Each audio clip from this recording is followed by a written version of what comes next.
खून से लिखी हुई कहानी है। स्याही से नहीं बढ़ेगी। अगर आगे बढ़ाना है तो फिर से खून ही मांगेगी।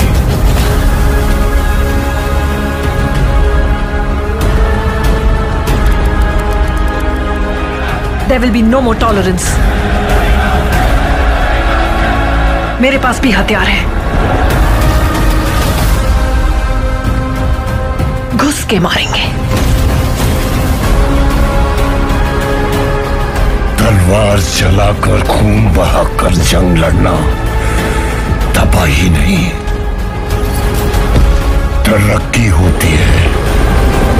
उसमें लाशें भी बेकार नहीं जाती।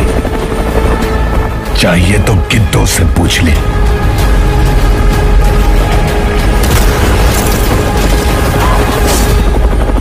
He is the biggest criminal. He is the biggest businessman. This is the biggest national issue.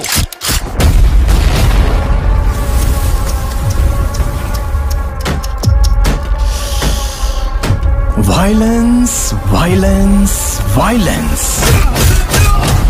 I don't like it. I avoid. But violence likes me. I can't avoid.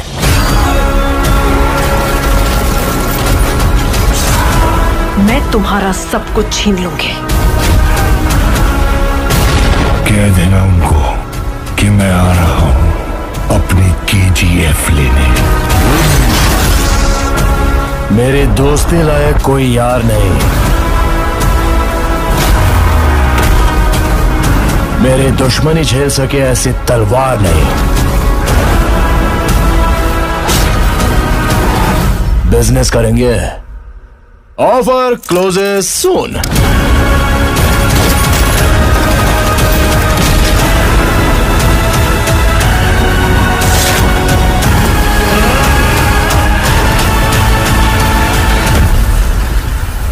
माँ, एक दिन दुनिया का सारा सोना तुम्हें ला कर दूंगा माँ। अच्छा ठीक है, अभी तू सो जा, कल सुबह जा